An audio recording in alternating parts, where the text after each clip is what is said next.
حضرت ابو صالح موسیٰ جنگی دوست رحمت اللہ تعالیٰ سبحان اللہ. اپنے زمانے کے ایسے پرہیزگار، ایسے متقی، ایک سیب دریا پر بہتا ہوا آیا. بے شک. اب ہمارے لیے اس میں عبرت کی نشانیاں ہیں. بہتا ہوا آیا، دریا میں آ رہا تھا، ندی میں آ رہا تھا، روزے سے تھے، سیب لیا، افطار کر لی. جنگل ہے، لیکن پھر اچانک خیال آیا کہ یار اس کا کوئی نہ کوئی تو مالک ہوگا نا، اس کا کوئی نہ کوئی آنر ہوگا، کسی نہ کسی کی باغیچے کا ہوگا. تو وہ ندی کے کنارے تلاش کرتے کرتے کرتے کرتے کرتے کرتے کرتے کرتے وہ باغیچے میں پہنچے. باغیچے کے آنر حضرت عبداللہ صومعی رضی اللہ تعالیٰ. سبحان اللہ. کہا کہ حضور بغیر اجازت کے ایک سیب آپ کا میں نے بڑی دور ملا، میں نے کھا لیا، اس کے لیے میں معذرت چاہتا ہوں، میں معافی چاہتا ہوں. آپ بھلے مجھ سے خدمت لے لیجئے اس کے، بس پیسہ تو میرے پاس ہے نہیں، خدمت لے لیجئے. حضرت عبداللہ صومعی رضی اللہ تعالیٰ عنہ نے دیکھا کہ یہ تو بڑا شہباز ہے، یہ شہباز ہے سبحان اللہ. جس کی جوانی اتنی پاکیزہ ہے، جس کی جوانی اتنی مقدس ہے کہ ایسے تقوی کی منزل پر فائز ہے کہ ایک ایسا سیب جو ندی میں بہتا ہوا ہے اس کو کھانے کے بعد مالک کو تلاش کرتا ہوا آیا. کہا کہ آپ کو خدمت کرنی پڑے گی، اور ایک شرط اور بھی ہے. ایک لڑکی ایسی ہے جو اندھی ہے، لنگڑی ہے، لولی ہے، آنکھوں سے اندھی، ہاتھوں سے لولی، پیر سے لنگڑی، زبان سے گونگی، بول نہیں سکتی، سن نہیں سکتی. کہا کہ ایسی لڑکی سے آپ کو نکاح کرنا ہے، اندھی، لنگڑی، لولی، اپاہج. اللہ اکبر. لیکن اللہ کا خوف، آخرت کا خوف، اللہ کی بارگاہ میں حساب دینے کا ڈر. ایک سیب کا معاملہ ہے، یہاں تو پوری پوری پراپرٹیاں ہضم کر جاتے ہیں. کتنے ہیں جو ہم میں بیٹھے ہوئے جنہوں نے اپنی بہنوں کا حق نہیں دیا ہے. غور کریں، بہنوں کا حق حق شرع ہے، وہ بیچاری معاف کر دیتی ہے ترس کھا کر کے. آپ کو اللہ کا خوف کرنا چاہیے، آپ کو ان کا حق انہیں دینا چاہیے. بہنوں کو ان کا حق دیجیے. بیٹیوں کی صرف شادی کرنے سے ان کی میراث اور حق وراثت ختم نہیں ہوتی، بلکہ جو آپ شادی کرتے ہیں یہ آپ کی طرف سے تبرع اور وہ صدقہ ہے، اللہ اس کا آپ کو اجر عطا فرمائے گا. لیکن جو وراثت کا حق ہے اس کو بیٹی کو ملنا چاہیے. یہ شریعت کا مسئلہ ہے، یہ غوث پاک کی تعلیمات ہے. صرف نیاز کھا کے بڑے پیر کا نعرہ لگا کر کے ہو گیا کام ختم، ہرگز نہیں. غوث پاک کی تعلیمات پر عمل کریں گے تو سچے قادری کہلائیں گے سبحان اللہ. سرکار غوث پاک نے کیا درس دیا ان کے والد گرامی، ان کے والد گرامی، یہ ان کے والد گرامی کی تعلیمات ہے، وہی انہوں نے اپنے اولاد میں منتقل کی ہے. جی کیونکہ رگ بھڑکتی ہے، خون بولتا ہے. سبحان اللہ. گفتگو کا عنوان یاد رکھیے گا، یہ الناس معادن کمعدن الذهب والفضہ. لوگوں کی کان جیسی ہوتی ہے تو پروڈکٹ ویسے ہی نکلتا ہے. اللہ اکبر.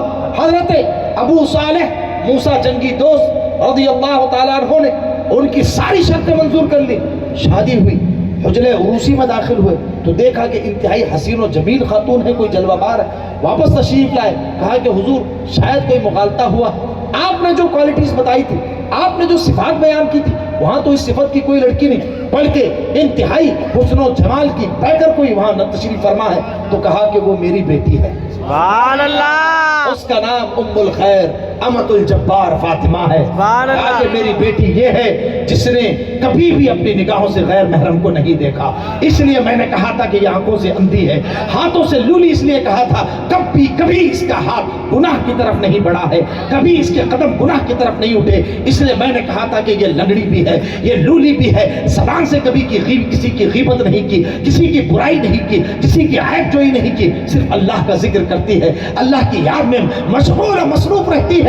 کہا کہ اس کا ہاتھ اگر میں کسی کو دینا چاہتا ہوں تمہارے جیسے شکیل و رانا جوان کے ہاتھ میں دینا چاہتا ہوں جو تقوی و طہارت کی بلند منزل پر فائز ہے، جس کی طہارت کی قسمیں فرشتے کھائیں اور جو دامن نچوڑ دے تو فرشتے وضو کریں. یہ کیفیت کا حال ہے، یہ تقوی کا عالم ہے، یہ پرہیزگاری ہے. کہا کہ میں نے تمہارا نکاح اس لیے ان سے کیا ہے. اب آپ دیکھیے امی جان یہ عالم ہے، ابا حضور یہ عالم ہے، نانا حضور یہ عالم ہے. سراؤنڈنگ دیکھیے. اب آئیے اب ان کی آنٹی کا حال دیکھتے ہیں. آنٹی یعنی پھپھی حضرت سیدہ فاطمہ سیدہ عائشہ بنت عبداللہ حضرت غوث اعظم کی پھوپھی. ان کا کیا حال ہے؟ بغداد میں قحط پڑا, بری طرح قحط پڑا, اور اتنا زبردست قحط, علماء نے دعا مانگی, مشائخ نے دعا مانگی, نماز استسقاء پڑھی گئی, بارش نہیں ہوئی. سرکار غوث پاک رضی اللہ تعالیٰ عنہ کی پھوپھی کی بارگاہ میں لوگ آئے اور عرض کیا کہ سیدہ بارش نہیں ہو رہی, دعا کیجئے. آپ نے اپنے آنگن میں جھاڑو ماری, کہا کہ آپ لوگ جاؤ جھاڑو ماری. جھاڑو آنگن میں ماری, کہا کہ پروردگار میں نے جھاڑو مار دی ہے, چھڑکاؤ کرنا باقی ہے. سبحان اللہ. ہمارے یہاں پدنا اس طرح کا تھا, سبحان اللہ. صبح صبح آنگن میں جھاڑو, جھاڑو کے بعد چھڑکا مارتے نہیں, گلاس سے ہم بھی مارے سوئے. ہماری بھی دکان تھی, دکان کے سامنے چھڑکا ہوتا ہے. جیسے ہی آپ نے جملہ ارشاد فرمایا آسمان سے بارش شروع سبحان اللہ. شروع ہو گئی. یہ ہے پھوپھی, یہ ہے والد. اللہ اللہ اللہ اللہ, کیسی سراؤنڈنگ ہے, کیسا ماحول ہے, کیسی اپ برنگنگ ہے. اب والدہ کے تقوی کا عالم یہ, جب پڑھے تو قرآن پڑھے. آپ حافظ ہے قرآن, وہ تلاوت کری, غوث پاک پیٹ میں حافظ ہے قرآن, 18 پارے کے حافظ ہو گئے. عزیزان محترم, عرض کرنے کا مطلب یہ ہے, یہ ہم نے بزرگوں کی تاریخ پڑھی ہے, ہم نے بزرگوں کی ہسٹری پڑھی ہے, بزرگوں کی تعلیمات میں یہ پڑھا, مائیں ایسی ہو تو بچے ایسے ہوتے, مائیں ایسی ہو تو بچے ایسے ہوتے. آپ غیروں کو دیکھیے, انہوں نے بھی ہماری تاریخ پڑھی ہوئی ہے. کیوں اس لیے پڑھی ہوئی ہے کہ یہ حقیقی تاریخ ہے, یہ حقیقی ہسٹری ہے. ان کے یہاں تو فرضی واڑے کے علاوہ کچھ ہے ہی نہیں ہے. نہیں سمجھا؟ وہاں شخصیت کا صحیح تعارف, شخصیت کی صحیح تاریخ کچھ نہیں ہے, فرضی داستانیں ہیں اکثر و بیشتر, حقیقی تاریخ نہیں ہے. لہٰذا یہ سب ہماری کتابوں کو بھی پڑھتے ہیں, ہماری سوانح بھی پڑھتے ہیں, بزرگوں کو بھی پڑھتے ہیں. اسی لیے کہا تھا کسی نے کہ you give me great mothers, I will give you a great nation. تم ہمیں عظیم مائیں دو, ہم تمہیں ایک اچھی قوم دیں گے. اچھی ماں اچھی قوم بناتی ہے. ماں کی آغوش بچے کی پہلی دانشگاہ ہوتی ہے, ماں کی آغوش بچے کی یونیورسٹی ہوتی ہے. بچہ جو وہاں سیکھتا ہے ساری زندگی اس کا اثر باقی رہتا ہے. یہی وجہ ہے کہ آج یہ جو یہودی ہیں یہ بچپن سے, بلکہ بچہ پیدا ہونے سے پہلے سے, جیسے پریگننسی ہوتی ہے, عورت جیسے ہی کنسیو کرتی ہے, حمل ٹھہرتا ہے, اس کے بعد سے ہی اس کا رہنا سہنا الگ کر دیتا, اس کو الگ ٹھکانے پہ رکھتا. پرفضا مقام, سٹریس نہیں چاہیے, حالات سازگار چاہیے, کوئی کھٹپٹ نہیں چاہیے, اچھی غذا, پروٹین, وٹامن, فولک ایسڈ, جو چیزیں بچے کی نشو و نما کے لیے نیسیسری ہے وہ ساری چیزیں اس کو پرووائڈ کی جاتی ہیں. اس کو اچھی سائنس اور ٹیکنالوجی کی کتابیں پڑھنے کے لیے دیا جاتا ہے. اب لوگ پوچھتے ہیں بھائی انہوں یہ کہ 1.5 کروڑ ہے نا, 2 کروڑ ہے, ہم لوگ 1.5 بلین ہے, 1 ارب 50 کروڑ ہے. ارے انہوں کیا کیا بن رہے ہیں, اور ہمارے پٹے گھوم رہے ہیں بائکاں لے کے, بالا پیلے کر لے رہے ہیں, لال کر لے رہے ہیں, اورنج گولڈن جنسا پھاڑ لے رہے ہیں, آگے سے بھی پیچھے سے بھی. کیا ہو گیا ہمارے بچوں کو؟ میں نے کہا کہ بچوں کو ہونے کا ہونا, پہلے ماں باپ کو کیا ہوا وہ دیکھ لو. وہ پرابلم وہاں سے فیکٹری فالٹ ہے, یہ نہیں سمجھے آپ؟ یہ پرابلم یہاں کا نہیں ہے, وہ پیچھے کا ہے. وہ جب انہیں پیٹ میں تھا تو اس کی دادی اس کی اماں کو گالیاں دے رہی تھی. اس کی اماں اینزائٹی کا شکار, ہر وقت ٹینشن میں. تو 9 مہینے ٹینشن کے بعد یہ پیدا ہوا تو انہیں کہاں سے فری آف مائنڈ رہتا, انہیں بھی فل آف اسٹریس ہے. اس کی نشو نما صحیح نہیں ہوئی اندر, نہیں سمجھے؟ یہ انسانی نشو نما پر یہ سائنٹیفکلی پروون چیزیں میں آپ کی خدمت میں عرض کر رہا ہوں. جو سٹیجز ہوتے ہیں, ان سٹیجز میں کس سٹیج میں نطفہ ہوتا ہے, کب خون بنتا ہے, علقہ بنتا ہے, پھر مضغہ بنتا ہے, ہڈی چڑھتی ہے, کب سے اس کے اندر روح آتی ہے, اس کے بعد میں جو بچہ محسوس کرتا ہے ماں کی فیلنگز کو بھی محسوس کرتا ہے, ماں کے احساسات وہ اندر محسوس کرتا ہے. میرے عزیز, یہ ہماری تعلیمات ہیں, ہمارے بزرگوں کی تاریخ میں یہ چیزیں غیروں نے اپنا لی ہیں. اسی وجہ سے ان کے بچے سائنٹسٹ پیدا ہوتے ہیں, ٹیکنالوجی میں آگے ہیں,